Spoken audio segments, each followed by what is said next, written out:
महावीर की तपस्या ने उनके सामने यह बुनियादी सत्य प्रकट किया कि पदार्थ, वस्तु, द्रव्य या सत्य यानी सब्सटेंस महान है।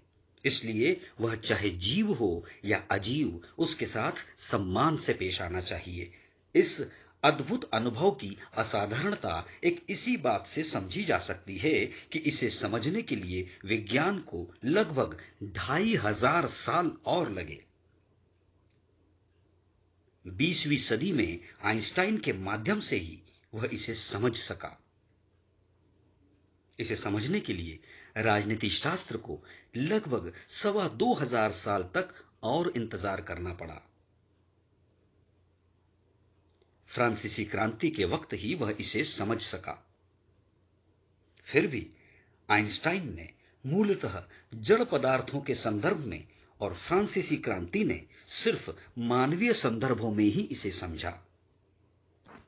महावीर ने इसका संपूर्ण जड़ चेतन के संदर्भ में आत्म साक्षात्कार किया। उन्होंने मानवाधिकार अथवा प्राणियों के अधिकारों की ही नहीं, समस्त जड़ चेतन के अधिकारों की चिंता की। अपने पर्यावरण, अपने जल, जंगल, जमीन आदि को बचाए रखने की चिंता करती हुई आज की दुनिया को यह जानकर सुखद आश्चर्य होगा कि महावीर इन सभी को निर्जीव नहीं, सजीव मानते हैं।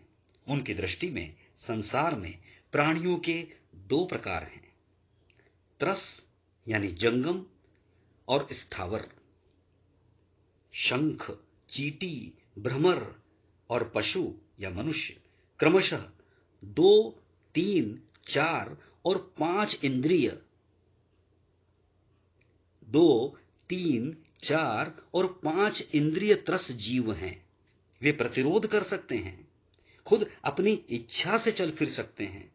इसके विपरीत जो प्रतिरोध नहीं कर सकते, खुद अपनी इच्छा से चल फिर नहीं सकते, जैसे पृथ्वी, जल, अग्नि, वायु और वनस्पति, वे स्थावर जीव हैं।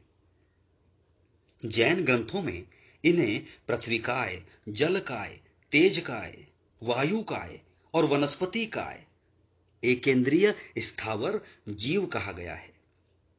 हमारा बाह्य पर्यावरण इन्हीं की रचना है। स्थावर जीवों को भी कष्ट देना, उनका अपव्यय करना, उनका गैर जरूरी उपयोग करना महावीर की दृष्टि में हिंसा है। महावीर ने वनस्पतियों की सचेतनता स्थापित करते हुए उनकी तुलना मनुष्य से की है। पेड़ पौधे भी हमारी तरह जन्म लेते हैं, बड़े होते हैं, सुख भोगते हैं, दुख उठाते हैं, बीमार पड़ते हैं, भूख उन्हें भी लगती है, मौत उनकी भी होती है। आचारांग सूत्र अध्ययन 1 उद्देश्य 5 सूत्र 45 में भी उद्धृत है। अभी कुछ साल पहले ही विज्ञान इसे समझ सका जब जगदीश चंद्र बोस, जिनका जीवन काल 1858 से 1937 रहा, ने अपने क्रेस्कोग्राफ यंत्र में वनस्पतियों की संवेदनशीलता को प्रत्यक्ष दिखाया।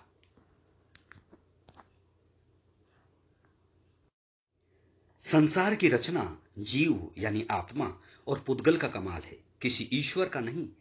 ऐसे किसी ईश्वर के अस्तित्व में तो आत्मा के विश्वासी महावीर का विश्वास ही नहीं है। लोकाकाश, ऑब्जर्वेबल स्पेस, अलोकाकाश, एम्प्टी स्पेस, अनेकांतवाद यानी स्यादवाद, थ्योरी ऑफ रिलेटिविटी, बहुप्रदेशी अस्तिकाय, क्वांटम फील्ड, एकेंद्रीय जीव भी अपने पुरुषार्थ से मनुष्य और फिर सिद्ध बन सकता है, डार्विन्स थ्योरी ऑफ इवोल्यूशन, द्रव्य का उत्पाद व्यय द्रव्य, law of conservation of mass and energy, परमाणु का प्रदेश स्वरूप, principle of dual nature of matter, जैसी तमाम अवधारणाओं को जब महावीर प्राणी मात्र को शिद्दत से स्पष्ट कर रहे थे, तब विज्ञान की आंख खुलने में 2500 वर्ष की देर थी। वस्तु स्वरूप की जानकारी के बाद महावीर का ज्ञान सर्वव्यापी हो गया। द्रव्य, पर्याय, क्षेत्र और काल हथेली पर रखे आंवले की तरह स्पष्ट हो गए।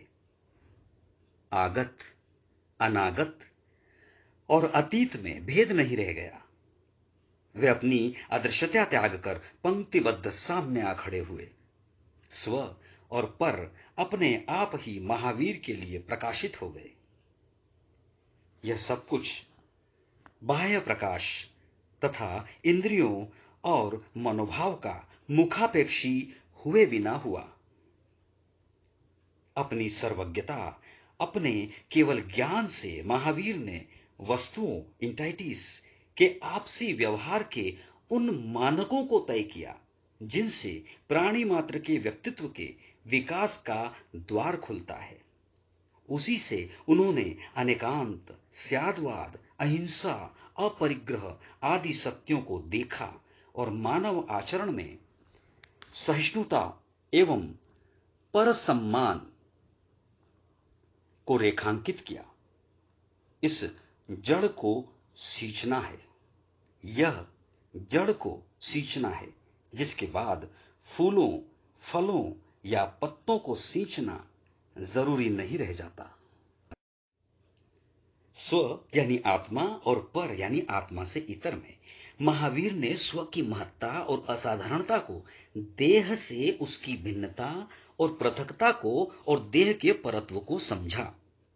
आत्मा से इतर तमाम पर के प्रति महावीर की निरासक्ति को भारतीय मूर्ति शिल्प ने उनकी विनत आंखों में अद्भुत कौशल के साथ उकेरा है। महावीर ने स्वयं को जान लिया। स्वयं को जानना सबको जानना है। केवल ज्ञान का मूल विषय आत्मा स्व ही है। आचार्य कुंद कुंद ने स्पष्ट किया है कि जानदी पस्सदी सव्वम व्यवहारणयेण केवली भयवम। जानदी पस्सदी सव्वम व्यवहारणयेण केवली भयवम। केवल अणाणि जानादि पस्सदी नियमेण अप्पाणम। ये नियम सार 159 में दिया गया है।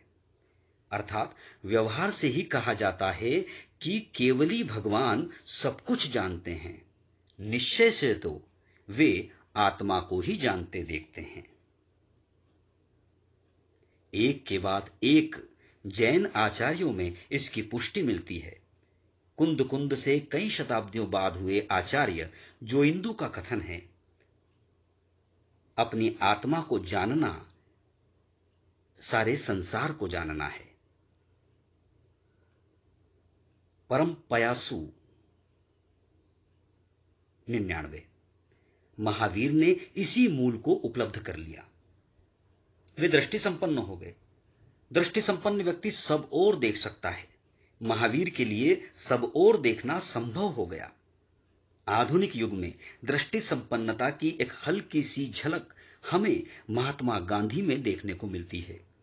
वे साहित्य समीक्षक नहीं थे, पर जब भी कोई साहित्य विवाद उन तक ले जाया गया, उन्होंने सही निर्णय दिया। साहित्य को साहित्य की नजर से ही देखा। चिकित्सक नहीं थे, अर्थशास्त्री नहीं थे, पर चिकित्सा शास्त्र में, अर्थशास्त्र में सार्थक और मौलिक हस्तक्षेप किया।